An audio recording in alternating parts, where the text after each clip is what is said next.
அடுத்து சீமான் இருக்காரு. ஏங்க விளங்காத கிளையா இருக்கு தொடர்ந்து. அங்க ஆரம்பிச்சு, நம்ம வாகனத்துல ஆரம்பிச்சு இங்க வரைக்கும் வந்து இப்ப இன்னொரு விளங்காது இங்க வந்து நிக்கிறீங்க. இல்ல அவரு இருக்காரா அவரு? எங்க இருக்காரு? எங்கங்க இல்ல இருக்காரு? கல் உண்ணும் போராட்டம், என்னங்க ஆடு பண்றாரு? மாடு ஏங்க மாநாடு. இந்த மாநாடு முருகன் மாநாடு நடந்தது. அதே மதுரையில. மதுரைக்கு வந்த சோதனைன்னு திருவிளையாடல்ல வரும் பாருங்க. இந்த மதுரைய போட்டு ஏங்க இப்படி பாடாப்படுத்துறீங்க? வேற ஊர்ல எங்கேயாவது வைக்கக்கூடாதா? இவங்க முருகன் மாநாடு நடத்தி, அது ஒரு இம்சை பண்ணாய்ங்க. இவரு ஆடு மாடு மாநாடு நடத்துறேங்கிறது மதுரை மக்கள பார்த்தா உங்களுக்கு என்னன்னு தெரியல அவங்களுக்கு. பிச்சிற போறாய்ங்க ஒரு நாள் மதுரைக்காரங்க பார்த்துக்கங்க. என்ன கோமாளித்தனம் இவங்க வந்து முருகன் மாநாடு நடத்தி எவ்வளவு சின்னாதானப்படுத்துறாய்ங்க. என்ன அரசியல் எவ்வளவு மோசமா நடந்தது. நீ முருகன் முருகன் நான் தான் ஒரிஜினல் முருகன். முருகன் தான் நம்ம தமிழ் கடவுள். நம்ம தமிழ் அடையாளம்னு சொல்லிக்கிட்டு இருந்தல்ல. ஒரு முருகன் அத பத்தி உன் கருத்து என்ன? ஏன் ஓடி ஒளியிற? இன்னைக்கு வரைக்கும் சொல்லிருக்கியா நீ? உனக்கு எத பத்தி பேச யோசிச்சு இருக்குது? இப்ப மாடு, ஆடு மாடு எடுத்திருக்கு. சம்மந்தம் இல்லாம விஷயத்த பேசுறது. நீ முருகன் மாநாட பத்தி உன் கருத்து சொல்லு. முருகன் மாநாடு பாஜக நடத்திய முருகன் மாநாடு சரியானது.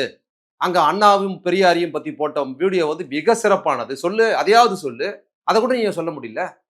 குறைந்தபட்ச நேர்மை இல்ல, குறைந்தபட்ச தைரியம் கூட உன்கிட்ட கிடையாது. நான் தான் சொல்றேன்ல, சுடுகாட்டுக்குள்ள போகும்போது தனியா பாட்டு பாடிட்டு போனாங்கல்ல தன் தைரியத்துக்கு. அது மாரி ஆளுங்க தான் பூரா இவங்க எல்லாம். சீமானோட பில்டப், தைரியம் எல்லாம் பயந்தாங்கொழிங்க இவங்க. ஒரு பொது விஷயத்தில் கருத்து சொன்னா நமக்கு வந்து எதிரா மாறிடும். நமக்கு பிரச்சனை ஆயிடும்னா அந்த கருத்தே சொல்ல மாட்டாங்க இவங்க. அப்படிப்பட்ட ஆளு தான் இவங்க.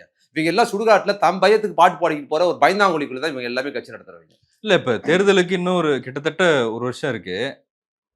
இப்பவே முடிவுக்கு வந்துடுறீங்களா? இல்லங்க இவங்ககிட்ட எதுவும் கிடையாதுங்கிறேன். தமிழ் தேசியம் பேசுகிறவர்கள் யாருக்கு எதிரா பேசணும்னா, இந்திய தேசத்துக்கு எதிரா பேசணும். இந்திய தேசத்துக்கு எதிராக பேசுவது தான் தமிழ் தேசியம். அதுக்கப்புறம் தான் நீ மத்ததெல்லாம் பேசணும். இந்திய தேசத்துக்கு எதிராக பேச மாட்டாய்ங்க. ஏன்னா, உள்ள வச்சு நொங்கி எடுத்துருவாங்க. ஜாமீன் கிடைக்காதுன்னு தெரியும். அப்ப என்ன பண்றதுன்னா, சேஃபா நம்ம தமிழ் தேசியத்த வந்து எப்படி சேஃபா பேசணும்னா, திமுக திராவிடம்னு பேசுனீங்கன்னா, உங்களுக்கு சட்ட ரீதியா எந்த சிக்கலுமே கிடையாது. உங்க பில்டப் நீங்க பேசிக்கலாம். திராவிடம்னே ஒண்ணு இல்லன்றல்ல. என்ன விளக்க நீ அத பேசுற?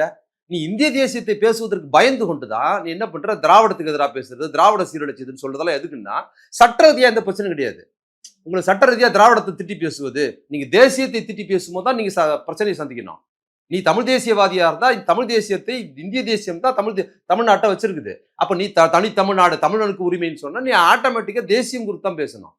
நீ இந்திய தேசியம் குறித்து பேசாமல் நீ திராவிடம் குறித்து பேசுறதுங்கிறது நீ பச்சை பயந்தாங்கோலி என்பதும் நீ ஒரு பிழைப்புவாதி என்பது தான். சீமான் மட்டும் சொல்லல. சீமானை போல் தமிழ் தேசியம் பேசுகிற திராவிட எதிர்ப்பு மட்டும் பேசுகிற இந்த பிழைப்புவாதிகளோட பயந்தான். நான் திருப்பும் சொல்றேன். சுடுகாட்டுக்குள்ளார பாட்டு பாடிக்கிட்டு பயந்துகிட்டு போறான் பாத்தீங்களா, அவனோட கோழைகள் இவங்க.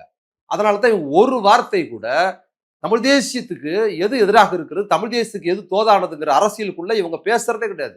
இவங்களோட விஷயத்த தமிழ் தேசியத்தின் கூறு ஒண்ணுமே கிடையாது. பிழைப்புவாத கூறு இருக்கு. இந்த மாதிரி பயந்தாங்கொழி பயல்கள் தான் தமிழ் தேசியம் பேசுற பயல்களா இருக்கிற இவங்ககிட்ட குறைஞ்ச குறைச்ச நேர்மையோடு கிடையாது.